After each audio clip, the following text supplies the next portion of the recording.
As the president left the podium, he was asked if this was his very last news conference. He stopped, said he'd have to think about it, and that he really enjoyed today's session.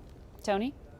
Margaret, the president mentioned that he warned Putin directly that there would be, quote, serious consequences if the hacks didn't stop.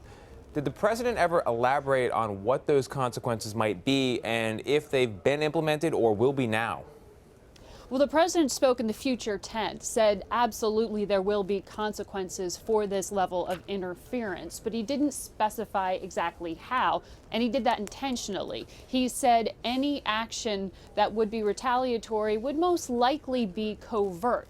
The American people might not hear about it, but the Russians would definitely know that something had happened. A hint perhaps there at a proportional cyber hack.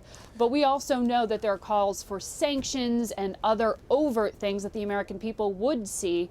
Something President Obama said, well, I don't see the need to do any chest thumping. We will definitely strike back.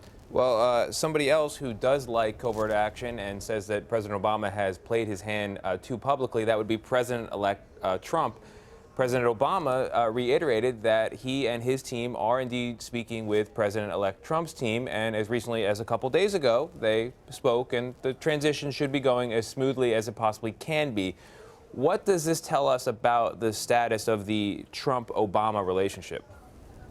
It's interesting because President Obama did say this was just a few days ago. So in the middle of this controversy that has been boiling up as Donald Trump, the president-elect, has called into question the conclusions now made by the FBI, the CIA, the Director of National Intelligence, and the White House itself. So he didn't get into the content of their conversations, but said, look, we're not going to get into policy. We disagree on a lot of things, but I do think for the sake of the U.S. government and the American people that I do need to pass along some advice here on how to make things run smoothly, staff up, how to function, some of the problems that he sees behind the scenes, saying, look, it is very different when you try to transition from the campaign to governing. And he suggested that perhaps maybe a little excuse here for Donald Trump, whose actions and calling into question the national security establishment has been hit back at by the White House.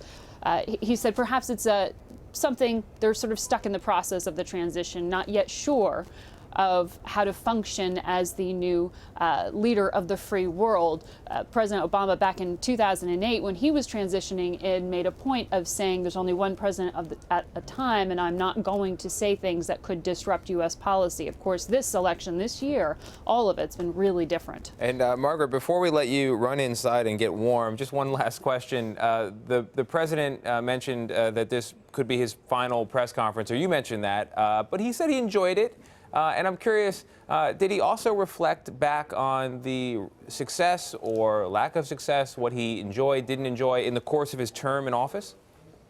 Well, the president said, look, this is usually my end-of-year presser, but this is the end of my 8 years. So he sort of went through his greatest hits as he rattled them off, saying, you know, look at where we came back from in terms of economic problems, crawling out of the Great Recession, as they call it, out of the financial crisis. He said, look at this enrollment. They've seen spike in Obamacare since the election of Donald Trump, who has pledged to repeal and change large parts of that health care program that President Obama really sees as his signature domestic achievement. He rattled off Cuba, the Iran nuclear deal, a number of things, but also said very clearly there is unfinished work here. And I thought it was really interesting, Tony, that in that list of unfinished work, he not only talked about poverty in the U.S. that he wants to continue to combat, but he mentioned Aleppo at length, talking about the devastation in Syria, and said very clearly the blood is on the hands of the Russians, the Iranians, and the Assad regime.